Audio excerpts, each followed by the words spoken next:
ইসলাম ধর্মগুরু মোহাম্মদ সাল্লাল্লাহু আলাইহি ওয়াসাল্লাম একজন খুনি এবং তিনি তার অনুসারীদেরকে খুন করতে বলেছেন। যদি তাই না হয় তাহলে কেন কোরআনে অন্য ধর্মের মানুষদের হত্যা করতে বলেছেন? যাদের এই বিষয় নিয়ে অভিযোগ, আজকের ভিডিও তাদের জন্য। ইসলাম ধর্মের পবিত্র ধর্মগ্রন্থ কোরআনের সূরা আত-তাওবার 5 নম্বর আয়াতে স্পষ্ট বলে, তারপর এই নিষিদ্ধ মাস অতিক্রান্ত হয়ে গেলে মুশরিকদের যেখানে পাও সেখানেই হত্যা করো, তাদেরকে পাকড়াও করো, তাদেরকে ঘেরাও করো, তাদের অপেক্ষায় প্রত্যেক ঘাটিতে ওঁত পেতে বসে থাকো। কিন্তু তারা যদি তওবা করে, নামাজ প্রতিষ্ঠা করে, যাকাত আদায় করে, তাহলে তাদের পথ ছেড়ে দাও। নিশ্চয়ই আল্লাহ বড়ই ক্ষমাশীল এবং বড়ই দয়ালু। ঠিক এই আয়াতের জন্য সমস্ত মানুষ মুসলিমদেরকে হত্যাকারী বা বিশ্ব নবী সাল্লাল্লাহু আলাইহি সাল্লামকে হত্যাকারী বলে আখ্যায়িত করেন এবং সমগ্র মানুষ মনে করেন ইসলাম ধর্ম হত্যা করতে শেখায়। চলুন এই সূরা সম্পর্কে একটু বিস্তারিত আলোচনা করি। এই সূরা একমাত্র সূরা যে সূরার প্রথমে বিসমিল্লাহ বলে শুরু করেননি, কিন্তু এটা সত্যি এই সূরার 5 নম্বর আয়াতে স্পষ্ট মুশরিকদের হত্যা করার কথা বলা হয়েছে। এবার আসি মুশরিক কাদের বলা হয়। মুশরিক শব্দটি এসেছে আরবি শব্দ শিরক থেকে, যার অর্থ আল্লাহর সঙ্গে কাউকে শরীক করা। অর্থাৎ ইসলামের প্রাথমিক যুগে মক্কার কুরাইশ বংশের যারা মূর্তি পূজা করতেন তাদেরকেই প্রধানত মুশরিক বলা হতো। তবে তারা বিশ্বাস করতো আল্লাহ সৃষ্টিকর্তা, কিন্তু তাদের ধারণা ছিল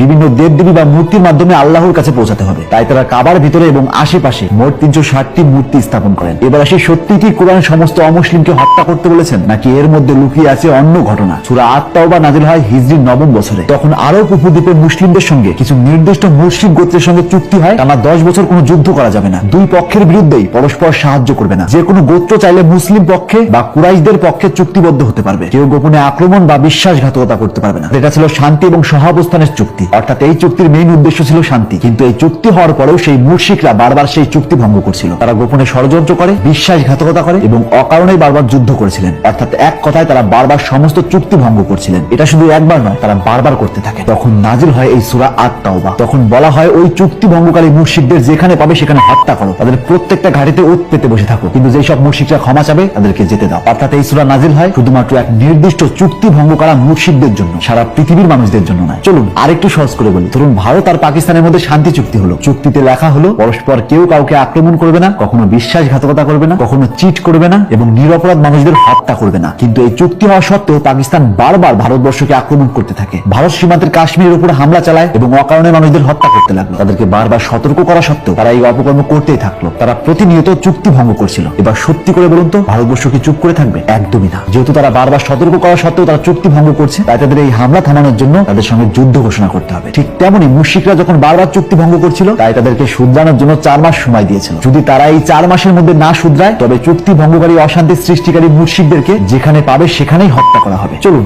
আরেকটা উদাহরণ দিই। ধরুন একদল ক্রিমিনাল যারা প্রতিনিয়ত অপকর্ম করেই চলছে। প্রশাসন তাদেরকে বারবার সতর্ক করেছে, তবুও তারা কোনো রকমের বদলায়নি, বরং অপকর্ম বেড়েই চলছে। একটা সময় পর পুলিশদের সঙ্গে তাদের চুক্তি হয়, তারা আত্মসমর্পণ করবে, কিন্তু এই চুক্তি হওয়ার পরেও তারা বারবার অপকর্ম করতেই থাকে। এবার বলুন এই অপকর্ম থামানোর জন্য পুলিশ কি করবে? নিশ্চয়ই পুলিশ তাদেরকে যেখানে দেখবে সেখানে ইনকাউন্টার করবে। ঠিক ওই সূরার মাধ্যমেও ওই নির্দিষ্ট জাতির মুশরিকদেরকে সতর্ক করেছিলেন, যাতে তারা আর অপকর্ম না করে শান্তি নিয়ে আসে। অর্থাৎ এখান থেকে জলের মতো পরিষ্কার, কোরআন বা মুহাম্মদ সাল্লাল্লাহু আলাইহি ওয়াসাল্লাম কখনো নিরপরাধ মানুষ, হোক সে ইহুদি বা হোক সে মুশরিক, তাদেরকে কখনো হত্যা করতে বলেননি, বরং তিনি সমস্ত মানুষকে ভালোবাসতেন। যদি মুসলিম ধর্মগুরু মুহাম্মদ সাল্লাল্লাহু আলাইহি ওয়াসাল্লাম সত্যি মানুষকে না ভালোবাসতেন, তবে সূরা আল কাফিরুনের 6 নম্বর আয়াতে কেনই বা বলবেন তোমাদের ধর্ম তোমাদের, আমার ধর্ম আমার? সূরা আল আনামের 108 নম্বর আয়াতেই বা কেন বলবেন তারা আল্লাহ ছাড়া যাকে ডাকে তোমরা তাদের গালি দিও না? তাহলে তারা অজ্ঞাতবশত আল্লাহকে গালি দেবে। এবং সহিহ বুখারীর এক হাদিসে পাওয়া যায়, যে ব্যক্তি কোনো অমুসলিম নাগরিককে হত্যা করবে সে জান্নাতের সুগন্ধও পাবে না। আর এক হাদিস থেকে পাওয়া যায়, এক ইহুদি বালক অসুস্থ হলে নবী করিম সাল্লাল্লাহু আলাইহি ওয়াসাল্লাম তাকে দেখতে যান। এবং আর এক হাদিস থেকে পাওয়া যায়, যে ব্যক্তি কোনো অমুসলিম নাগরিককে হত্যা করে আমি কিয়ামতের দিন তার বিরুদ্ধে বাদী হব। অর্থাৎ এখান থেকে স্পষ্ট নবী মুহাম্মদ সাল্লাল্লাহু আলাইহি ওয়াসাল্লাম অন্য ধর্মের মানুষদের খুব ভালোবাসতেন। আর যেই আয়াত নিয়ে এত বিতর্ক,